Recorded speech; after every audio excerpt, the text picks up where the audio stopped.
बिस्मिल्लाहिर रहमानिर रहीम lecture 2 physics second paper chapter 1 thermodynamics তাপগতিবিদ্যা আমরা রাজশাহী যশোর কুমিল্লা চট্টগ্রাম বরিশাল বোর্ড 2018 গরুর গ ক খ এবং গরুর গ এই তিনটি কোশ্চেন লেকচার 1 এ দেখেছি।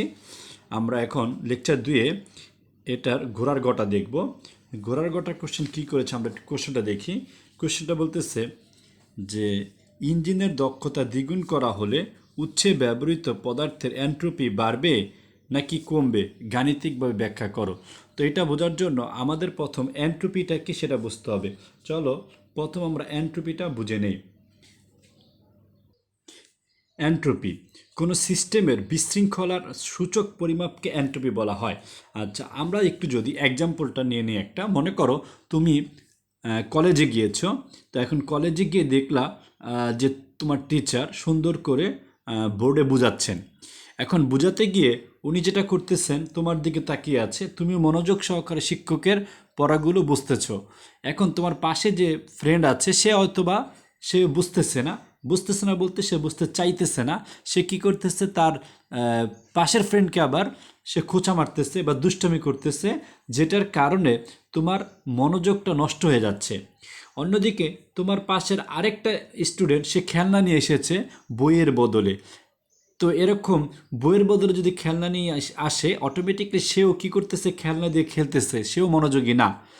স্টুডেন্ট যদি এরকম, বেশিরভাগ স্টুডেন্ট এই ক্লাসের ভেতরে সবাই যদি এরকম খেলনা নিয়ে আসে, অর্থাৎ পড়ালেখা মনোযোগী না হয়, এক একজন এক একটা কাজ করতেছে আর টিচার ওই দিকে বোঝাচ্ছে, এরকম হলে সাধারণত ক্লাসের ভেতরে একটা বিশৃঙ্খলতা তৈরি হবে। এই বিশৃঙ্খলতাটাকেই বলা হয় এন্ট্রপি। এখন আসো আমরা এটা তো আমরা এক্সাম্পল হিসেবে নিলাম। এখন আমরা একটু আরও ভালো করে বোঝার জন্য এন্ট্রপি এই দিকে কী বলা হয়, অর্থাৎ আমাদের এই বিজ্ঞানীদের ভাষায় এন্ট্রপিটা আসলে কি। কোনো সিস্টেমের বিশৃঙ্খলার সূচক পরিমাপকে এন্ট্রপি বলা হয়। একটু আগে আমি বলেছিলাম যে ক্লাসের ভেতরে যে বিশৃঙ্খলা তৈরি হচ্ছে, এই বিশৃঙ্খলা পরিমাপক, অর্থাৎ তুমি যে পরিমাপ করবা সেটা হচ্ছে এন্ট্রপি দিয়ে করবা। তাহলে ইংরেজিতে এটাকে বলা হয় entropy is a measure of disorderliness মানে বিশৃঙ্খলা। এই বিশৃঙ্খলতার যে পরিমাপ সেটাই হচ্ছে এন্ট্রপি। এখন আমরা যদি আসি, দেখো আমাদের কোনো গ্যাসকে রুদ্ধতাপীয় প্রক্রিয়ায়, আমরা দুইটা প্রক্রিয়া জানি, একটা হচ্ছে সমষ্টি প্রক্রিয়া আইসোথার্মাল প্রসেস, আরেকটা হচ্ছে রুদ্ধতাপীয় প্রক্রিয়া অ্যাডিওব্যাটিক প্রসেস। আমরা যদি একটু দেখি, দেখো প্রথম আসে সমষ্টি প্রক্রিয়া। সম উষ্ণ মানে উষ্ণতা, সমষ্টি মানে হলো উষ্ণতা মানে হলো তাপমাত্রা। তাপমাত্রা কি থাকবে, একই থাকবে। আমাদের এখন বুঝতে হবে তাপমাত্রা এবং উষ্ণতা কি। দেখো আমরা যদি একটু বোঝার চেষ্টা করি, তাপ কি? তাপ হচ্ছে এক প্রকার শক্তি যেটা আমাকে ঠান্ডা বা গরমের অনুভূতি তৈরি করবে। আর তাপমাত্রা কি?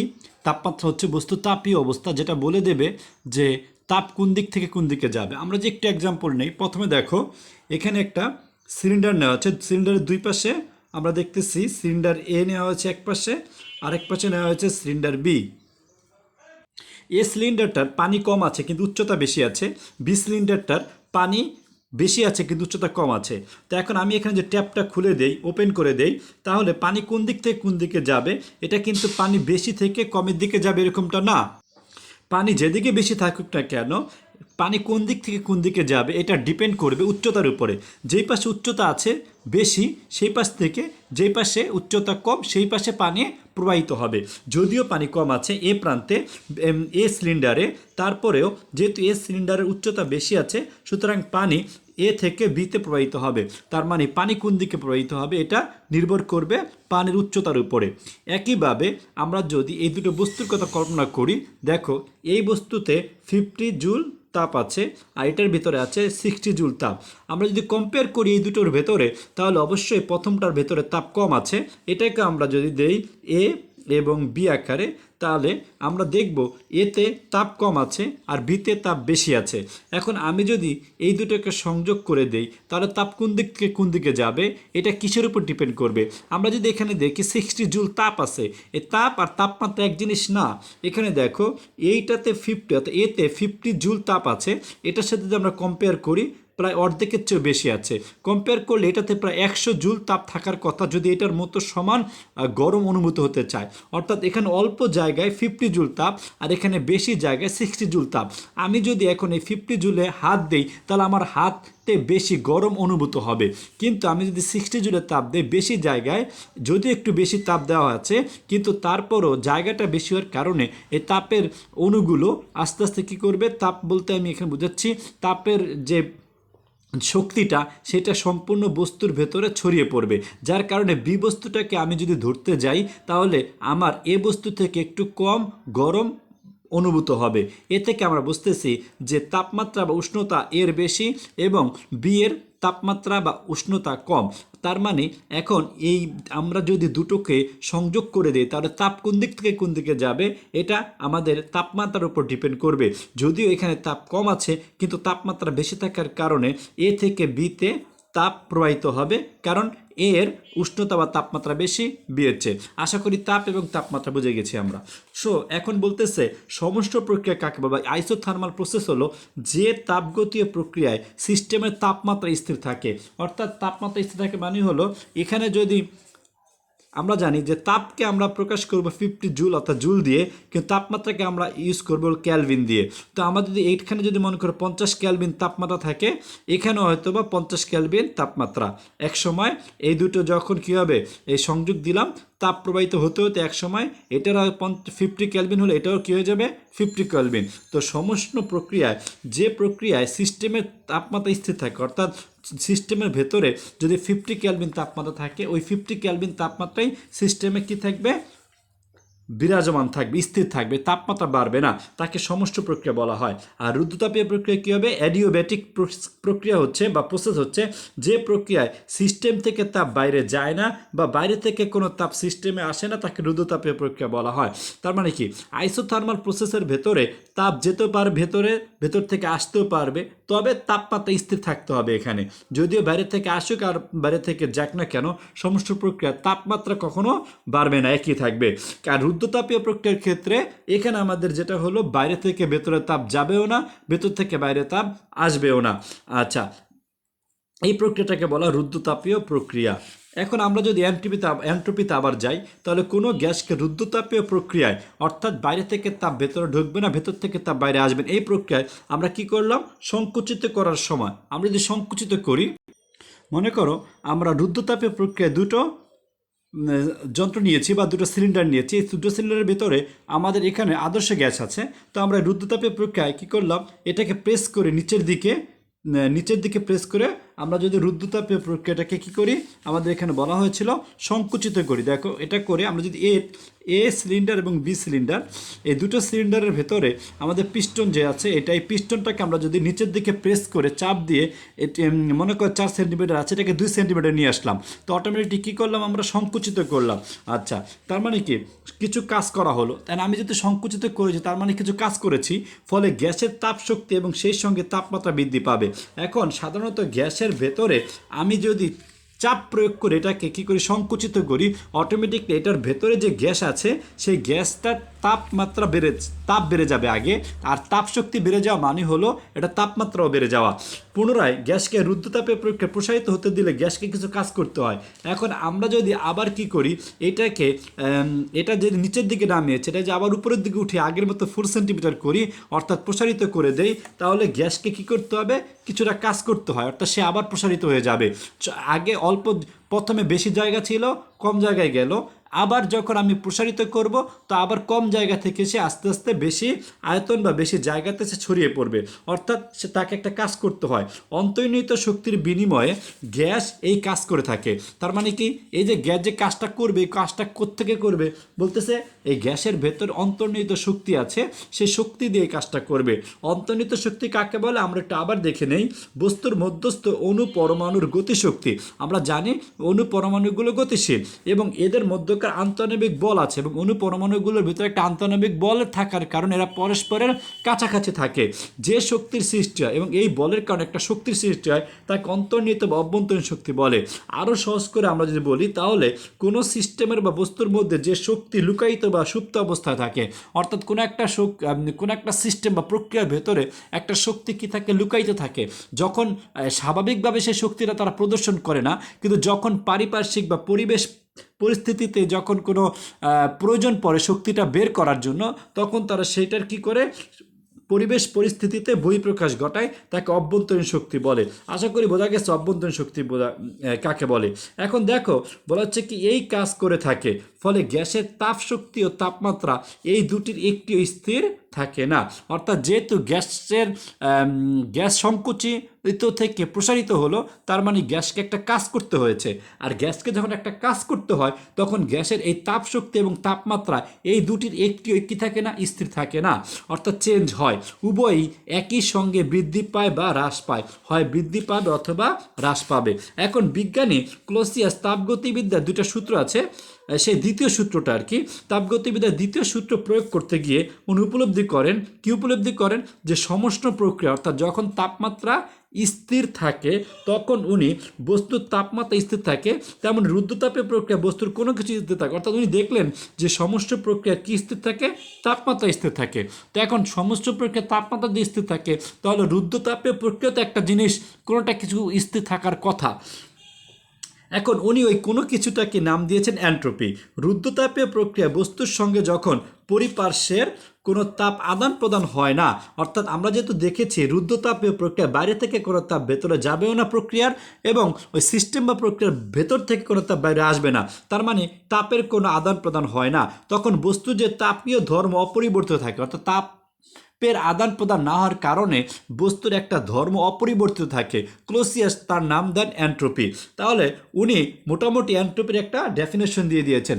এখন আমরা যদি এই ডেফিনেশনটা থেকে একটু সহজভাবে বলি, কি বলবো, কোনো সিস্টেমের শক্তির রূপান্তরের অক্ষমতা বা অসম্ভাব্যতাকে বা রূপান্তরের জন্য শক্তির অপ্রাপ্ততাকে এন্ট্রপি বলা হয়।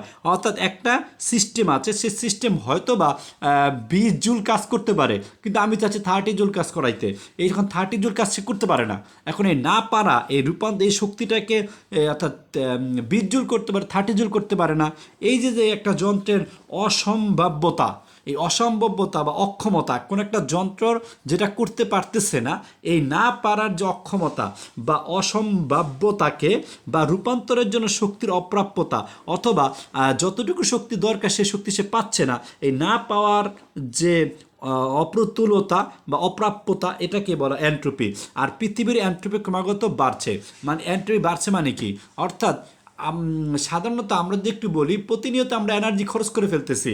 আমাদের যে ফুয়েল আছে মাটির নিচে, সেই ফুয়েলও আমরা কি করে ফেলতেছি, শেষ করে ফেলতেছি। হয়তো বা 200 বছর চলবে, তো 200 বছর চলবে মানে কি, এক সময় তাহলে এই ফুয়েল দিয়ে আমরা একটা সিস্টেম চালাচ্ছি বা যন্ত্র চালাচ্ছি, ইঞ্জিন চালাচ্ছি।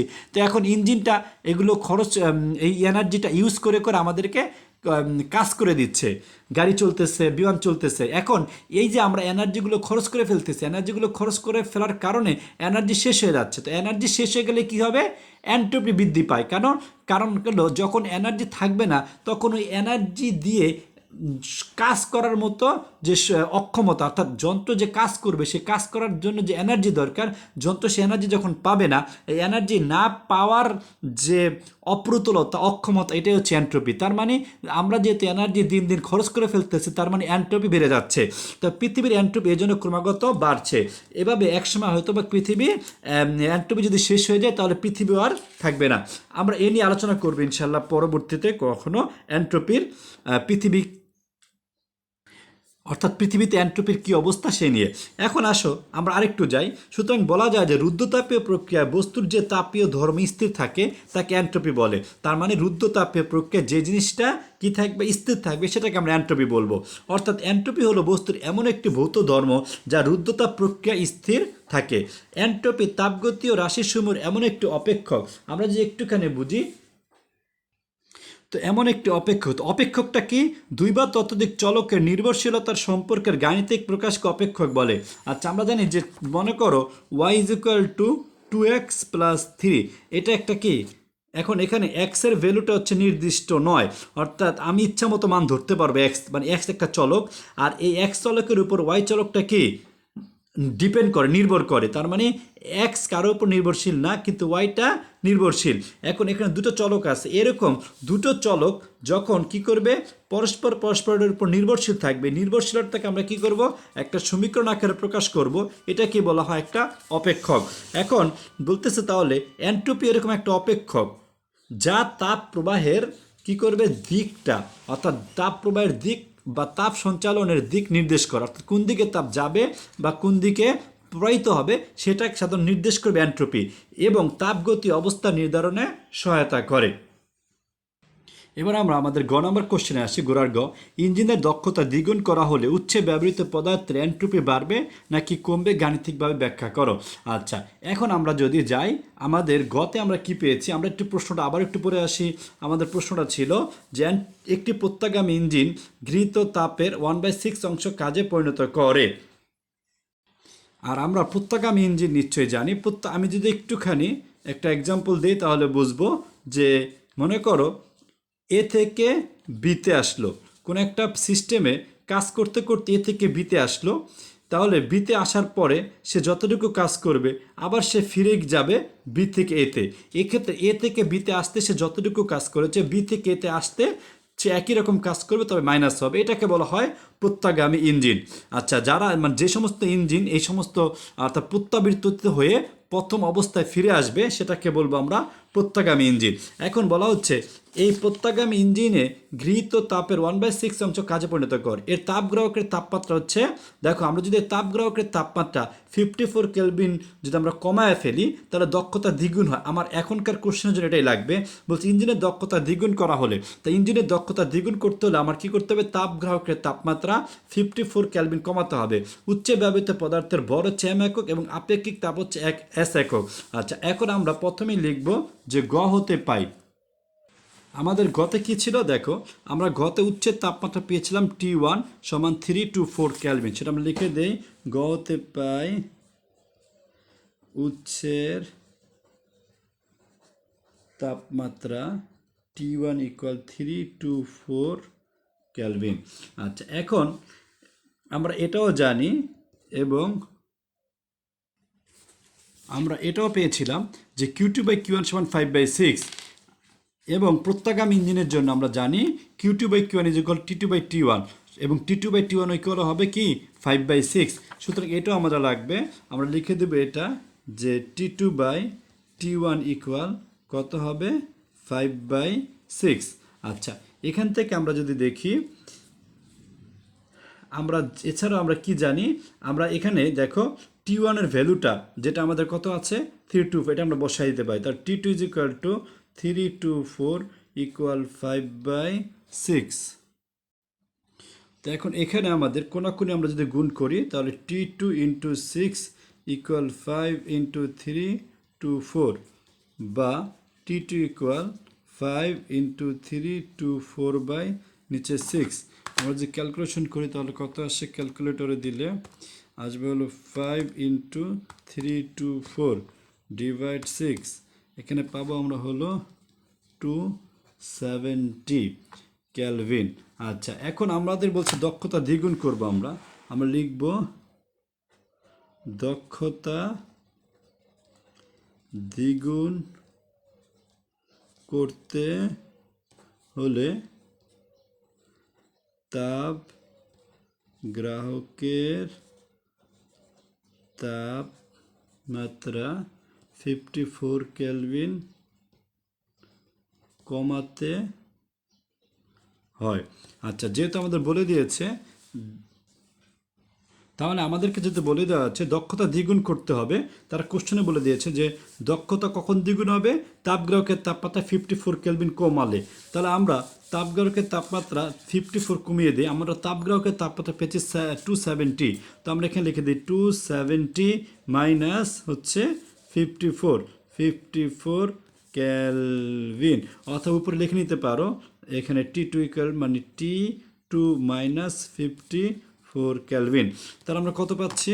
আমরা পাবো হলো এখানে 270 মাইনাস 54, তাহলে আসতেছে আমাদের 216 কেলভিন। তাহলে এটা হচ্ছে আমাদের এখন তাপগ্রাহকের তাপমাত্রা যখন দ্বিগুণ হবে। এখন আমরা একটু দেখি, অতএব দক্ষতা দ্বিগুণ করলে এনট্রপির পরিবর্তন লিখে দেই। অতএব দক্ষতা দ্বিগুণ করলে এনট্রপির পরিবর্তন সমান সূত্র আছে একটা, আমরা জানি এখানে ডিএস দিয়ে এক্সপ্রেস করা হয়, সমান হবে MS লন। আমরা উপরে দেব T2 প্রাইম, নিচে দেব T1। তাহলে আমাদের T2 প্রাইম দেখো এম এর ভ্যালু দেয় নাই, এস এর ভ্যালু দেয় নাই। এখানে এস হচ্ছে আপেক্ষিক তাপ। আপেক্ষিক তাপ কাকে বলে? আমরা জানি যে কোনো বস্তুর একক ভরের তাপমাত্রা, ধরো 1 কেজি ভরের কোনো একটা বস্তুর তাপমাত্রা আমি কি করব? 1 কেলভিন বাড়াবো। 1 কেলভিন বাড়ালে যতটুকু আমার তাপ দিতে হবে সেটাকে আমরা বলবো ওই পদার্থের আপেক্ষিক তাপ। অর্থাৎ এই বস্তুটার তাপমাত্রা আছে মনে করো 280 কেলভিন আছে তাপমাত্রা। তো আমি এটার তাপমাত্রা বাড়িয়ে যদি 281 কেলভিন করতে চাই, 281 কেলভিন করতে চাইলে আমার এটার ভেতরে এই বস্তুটার ভর কিন্তু আবার 1 কেজি। তো 1 কেজি এই ভরের বস্তুটার তাপমাত্রা আছে 280 কেলভিন। আমি যদি এটাকে 281 কেলভিন করতে যাই, তাহলে আমাকে এটার ভেতরে একটা এনার্জি দিতে হবে। ধরি আমরা সেটা হচ্ছে 20 জুল, অর্থাৎ 20 জুল তাপ দিয়ে আমি কি করলাম? এটার টেম্পারেচার 280 কেলভিন থেকে 281 কেলভিন করলাম। তাহলে এই যে করলাম, এই 1 কেলভিন বাড়াতে আমাকে 20 জুল তাপ দিতে হয়েছে। 20 জুল তাপটাই হবে এই 1 কেজি বস্তুর আপেক্ষিক তাপ। এখন আপেক্ষিক তাপ কখনো ঋণাত্মক হয় না, ধনাত্মক হয়। বস্তুর বড় কখনো ঋণাত্মক হয় না, সব ধনাত্মক হয়। এখন আমরা দেখব যদি এখানে যদি ভ্যালু ঋণাত্মক আসে, তাহলে আমরা বলবো এনট্রপি পরিবর্তন হবে। আমরা একটুখানি যদি যাই, তাহলে T2 প্রাইমের মান হচ্ছে 216, আর আমাদের T1 এর ভ্যালু হচ্ছে কত? আমাদের T1 এর ভ্যালু হচ্ছে 3, আমরা যদি একটু দেখে আসি T1 324, তাহলে লিখে দিই 324। আচ্ছা, আমাদের ক্যালকুলেটর দেখো এখানে লন আছে, যে লন লিখবো, লিখে আমরা 216 ডিভাইড 324 দেব। দেওয়ার পরে আমরা দেখো এখানে মাইনাসের ভ্যালু চলে আসছে, তার আমরা লিখবো -0.40, এখানে 5 পর্যন্ত নিয়ে নেই, এত পরে আমরা MS দিয়ে দিই। আচ্ছা, এখন এখানে কি দেখলাম? এখন মাইনাস ভ্যালু আসছে। তো আমরা এখন লিখে দেব যেহেতু এম এবং এস উভয় ধনাত্মক, আমরা দেখতেছি এখানে যদি MS এর মান যদি কি হতো ঋণাত্মক আসতো, তাহলে হয়তো মাইনাসে একবার প্লাস হয়ে প্লাস হতো।